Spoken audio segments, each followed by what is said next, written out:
So WWE just proved they don't care about your favorites anymore. That's right, while you were busy thinking Bron Breakker and Bronson Reed were being built as unstoppable monsters, WWE just fed them both to Jacob Fatu like they were enhancement talent on a random episode of Main Event. And here's what's going to make your blood boil: this wasn't some fluke roll-up or distraction finish. This was a complete and total annihilation. Fatu didn't just beat them, he destroyed them. He made two of the most dominant forces in WWE look like they didn't belong in the same ring with him. And if you're sitting there thinking this was just another match, you're not paying attention. This changes everything about the hierarchy in WWE, and I'm about to break down exactly why you should be furious about what just went down. But before we get into the carnage, we have a quick request for you. We are constantly working to improve our content to earn your love and support. That's why we would truly appreciate it if you could take a moment to leave a like on this video, subscribe to the channel, and hit the bell icon so you never miss an update here on Wrestling Zone Insider. Now let's talk about what actually happened, because the footage is absolutely insane.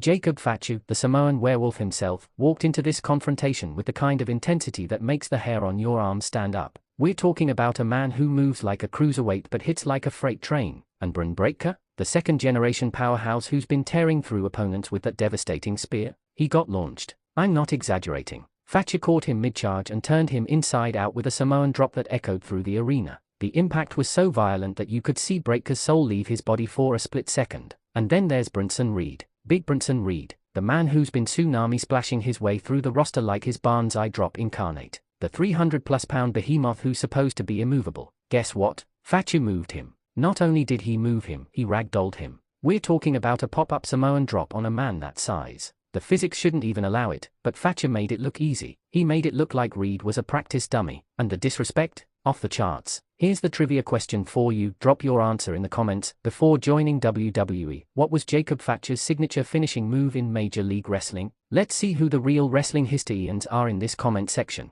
But let me tell you why this should have you absolutely seething if you're a fan of Bron Breakker or Bronson Reed. These two have been booked as absolute beasts. Breakker is a former Intercontinental Champion with one of the most legit amateur wrestling pedigrees in the business. Reed has been portrayed as this unstoppable wrecking ball who puts people on the shelf. They've been protected, they've been pushed, and in one segment, Jacob Fatu made them both look like they were auditioning for a role in a local indie show. The booking here is absolutely criminal, and you know what makes it worse? The timing. Right when fans were starting to believe that WWE was finally building new stars the right way, they pulled this. Right when the momentum was building for both Breakker and Reed as legitimate main event threats, WWE decides to sacrifice them at the altar of the Bloodline 2.0. Because let's call this what it really is, this is WWE telling you that the Bloodline story is the only story that matters. Your favorites, collateral damage, the new stars you've invested in, stepping stones for the Anoa'i family dynasty. The execution of this beatdown was methodical and absolutely brutal. Fatu didn't just hit his moves and leave, he stalked them. He hit Breakker with a running hip attack that sent him crashing into the barricade. He followed up on Reed with a moonsault, yes, a moonsault from a man his size, that flattened Reed into the canvas like a pancake. The athleticism on display was undeniable, but so was the message: Jacob Fatu is operating on a different level, and everyone else is just living in his world. Second trivia question for the comment section: Jacob Fatu is part of which legendary wrestling family? Bonus points if you can name at least 3 other famous wrestlers from the same bloodline. Now, let's talk about what this means for the landscape of WWE moving forward, because the implications are massive. First off, the bloodline just got significantly more dangerous. We already knew Roman Reigns was the tribal chief. We already knew Solo Sikoa was building his own version of the bloodline. But with Jacob Fatu operating at this level of dominance, you're looking at a faction that could steamroll through the entire roster without breaking a sweat. Who's going to stop them? Cody Rhodes, Seth Rollins, Drew McIntyre? Because after what we just saw, I'm not confident anyone can stand toe-to-toe with Fatu in his current form. Secondly, this completely derails whatever plans WWE had for Bron Breakker and Bronson Reed. These were two guys positioned for big things. Breakker was being groomed as the next monster babyface, the genetic freak who could carry the company into the next generation. Reed was finally getting his moment after years of being underutilized. And now they're the guys who got embarrassed by Jacob Fatu. That's the memory that sticks. That's what casual fans will remember. And climbing back from that kind of burial? It's possible, but it's a long road back to credibility. The crowd reaction told the whole story. There was this collective gasp when Fatu hit that first devastating move on Breakker, then shock, then awe. Because love it or hate it, what Jacob Fatu did in that ring was absolutely spectacular from a pure athletic standpoint. The man is a once-in-a-generation talent when it comes to combining size, power, and agility. But the question is, did WWE just sacrifice two rising stars to put over someone who was already going to get over anyway? That's what has the wrestling community divided right now. Third trivia question: how many combined pounds do Bron Breakker and Bronson Reed weigh? Drop your best guess in the comments. Let's address the elephant in the room, the Bloodline storyline.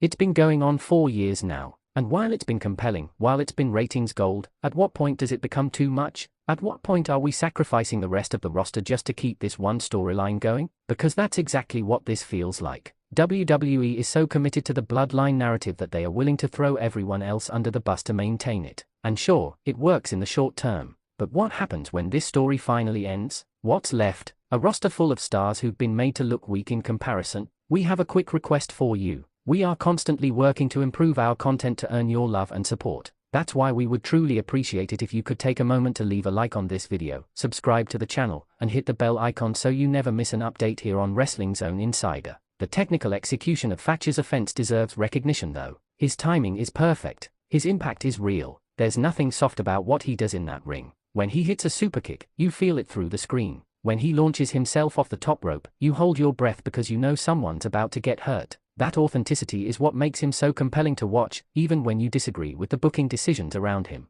But here's what really grinds my gears about this whole situation: WWE had other options. They could have built to this moment. They could have made it a marquee match on a premium live event. They could have let Breakker and Reed look competitive before ultimately falling to Fatu's dominance. Instead, they chose the route of complete and utter decimation. They chose to make it look one-sided. They chose to make your favorites look weak. And that's the part that's going to have fans heated in the comments, I guarantee it. So what happens next? Does Breakker come back from this looking for revenge? Does Reed align with someone to even the odds? Or does WWE just move on and pretend this massacre never happened? Based on their track record, I'm not optimistic. But I want to be wrong. I want WWE to prove me wrong and show that they have a plan beyond just make the Bloodline look unstoppable at all costs. Final trivia question: Jacob Fatu made his WWE debut as part of which faction? Let's see if you've been paying attention. The reality is this: Jacob Fatu is now the most dangerous weapon in WWE. The question is whether WWE knows how to use that weapon without destroying everything else in the process. What we witnessed wasn't just a beatdown, it was a statement. A statement that the Bloodline runs WWE. A statement that nobody is safe. And a statement that your favorites, they are just props in someone else's story. So drop your honest thoughts in the comments right now. Are you excited about Jacob Fatu's dominance, or are you furious about how Bron Breakker and Bronson Reed were treated? And more importantly, who do you think can actually stop Jacob Fatu at this point? Because after what we just witnessed, I'm running out of names. This is Wrestling Zone Insider, and we'll see you in the next one.